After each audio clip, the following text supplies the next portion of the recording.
Welcome to simply Shenba. இன்றைக்கி வந்து நம்ம கருப்பட்டி பொங்கல் எப்படி செய்யலாங்கிறத பார்க்க போகிறாங்க.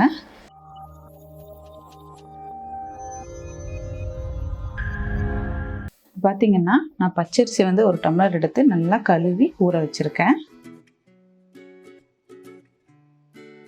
அது கூட பார்த்திங்கன்னா ஒரு டம்ளர் பச்சரிசிக்கு அரை டம்ளர் அந்த அளவுக்கு அதே டம்ளரில் பாசிப்பருப்பு இதை வந்து வறுத்து எடுத்து வச்சுருக்கேன். வறுக்கிறது பார்த்திங்கன்னா அடுப்பை வந்து நல்லா லோ ஃப்ளேமில் வச்சு வறுத்துக்கோங்க. லைட்டாக நமக்கு அந்த மணம் வரும் இல்லையா, கலர் லைட்டாக சேஞ்ச் ஆகும்போது இதை வந்து நம்ம வறுத்தது போதும். இதையும் வந்து நல்லா கழுவிட்டு இந்த பச்சரிசி கூடையே வந்து கொஞ்சம் நேரம் ஒரு 10லேருந்து 15 நிமிஷம் ஊற வச்சிடலாம்.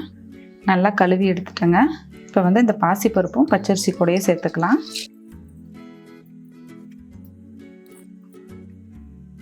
இப்போ அரிசியும் பாசிப்பருப்பும் ஒரு 15 மினிட்ஸ் ஊறட்டோங்க. இப்போ அது கூட இனிப்புக்கு பார்த்திங்கன்னா நான் வந்து 2 கருப்பட்டி எடுத்திருக்கேன். இதை வந்து நம்ம தட்டி எடுத்து வச்சுக்கலாம். நீங்கள் வந்து இனிப்பு தேவையான அளவு பார்த்துட்டு கருப்பட்டி எடுத்துக்கோங்க.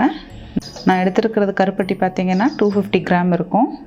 ஏன்னா இப்போது சுகர் ஆட் பண்ணோன்னா அது கொஞ்சம் இனிப்பு அதிகமாக இருக்கும். இந்த கருப்பட்டி இதிலலாம் இனிப்பு நமக்கு கொஞ்சம் கம்மியாகவே தான் இருக்கும். அதனால் கொஞ்சம் கூடுதலாகவே நம்ம எடுத்துக்கலாம். இப்போ இதை நம்ம தட்டி வச்சுக்கலாம். கருப்பட்டி பார்த்திங்கன்னா நான் தட்டி எடுத்து வச்சுருக்கேன். இதில் வந்து கொஞ்சமாக தண்ணி சேர்த்துக்கலாம். ஒரு 1/4 டம்ளர் எடுத்துக்கிட்டோன்னா போதும். இதை வந்து அடுப்பில் வச்சு நம்ம இன்னும் நல்லா கரைக்க தான் போகிறோம், பாகு காய்ச்ச போகிறது கிடையாதுங்க. அதனால் கரைச்சி எடுத்துக்கலாம் அடுப்பில் வச்சு. பொங்கல் பார்த்திங்கன்னா நம்ம மண் சட்டியில் தான் வைக்க போகிறோம்.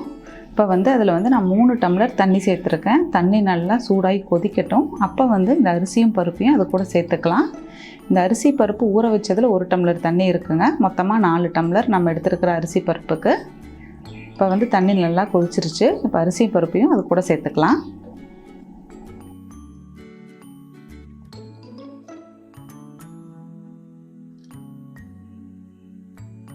அரிசி வந்து நீங்கள் எந்த டம்ளரோ அல்லது கப்போ எடுக்கிறீங்களோ அதே டம்ளரில் வந்து அளந்து தண்ணி ஊற்றுங்க. நல்லா வெந்துருச்சுங்க. இது வேக வைக்கும்போது பார்த்திங்கன்னா அடுப்பை வந்து நல்லா கொதித்து மேலே வரும்போது நமக்கு கொஞ்சம் பொங்கும். அப்போ வந்து லோ ஃப்ளேமில் வச்சுக்கோங்க. இப்போ இது வந்து குக்கரில் வைக்கும்போதுன்னா நமக்கு கரெக்டாக 4 டம்ளர் தண்ணி ஊற்றினோன்னா அது நல்லா வெந்து வந்துடும். ஓப்பன் குக்கிங்கில் வைக்கும்போது நமக்கு தண்ணி கொஞ்சம் பத்தலைன்னு பட்சத்தில் நீங்கள் வந்து கொஞ்சம் ஒரு டம்ளரோ அரை டம்ளரோ தண்ணி வந்து நல்லா சூடு பண்ணிவிட்டு இது கூட சேர்த்துக்கோங்க. இப்போ நான் இதில் ஊற்றின தண்ணியே போதுமானதாக இருக்குது. இப்போ நல்லா வெந்துருச்சு. கருப்பட்டி பார்த்திங்கன்னா இப்போ அடுப்பில் வச்சுருக்கேன். இதை வந்து கரைச்சி எடுத்துகிட்டு அது கூட சேர்த்துக்கலாம். இப்போ இது கூட வந்து தட்டி வச்சுருக்கிற 4 ஏலக்காவை சேர்த்துக்கிறேங்க. கரைச்சி வச்சுருக்கிற கருப்பட்டியும் சேர்த்துக்கலாம். வடிகட்டிக்கலாம், குப்பையெல்லாம் இருக்கும் இல்லையா.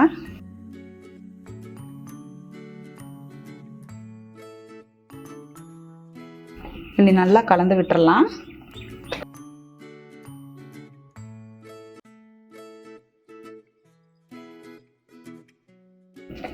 கொஞ்சம் கட்டியாகட்டும்.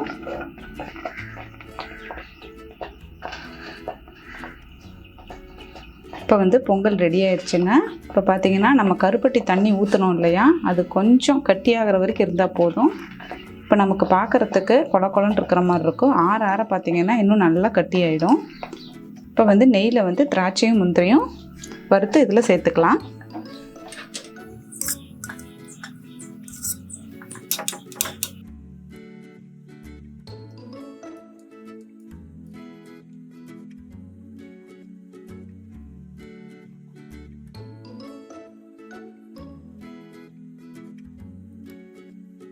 திராட்சை இப்படி பலூன் மாதிரி உப்பி வரும்போது நம்ம எடுத்துக்கலாங்க.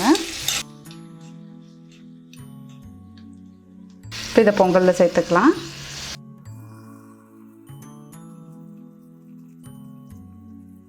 இப்போ நல்லா கலந்து விட்டுடலாம்.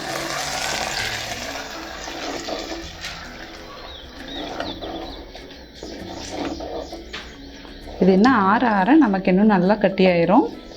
நான் வந்து மண் சட்டியில் வச்சுருக்கேன். நீங்கள் குக்கரில் வைக்கிற மாதிரி இருந்தால் பச்சரிசியும் பருப்பையும் வந்து நான் சொன்ன தண்ணி அளவில் குக்கரில் வச்சு எடுத்துட்டு அதுக்கப்புறம் அதே குக்கரில் பார்த்திங்கன்னா கருப்பட்டி தண்ணியை கரைச்சிட்டு வச்சு கொஞ்சம் சூடு பண்ணிங்கன்னா கட்டி ஆகிக்கும். அதுக்கப்புறம் இதே மாதிரி நெய்யில் வந்து திராட்சையும் முந்திரியும் வறுத்துட்டு கூட சேர்த்துக்கலாம்.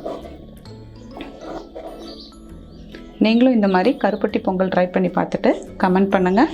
ஹெல்த்தியான ரெசிபீஸ்க்கு சிம்பிளி ஷென்பா சேனலை சப்ஸ்கிரைப் பண்ணிக்கோங்க. லைக் பண்ணுங்கள், கமெண்ட் பண்ணுங்கள், ஷேர் பண்ணுங்கள். தேங்க்யூ.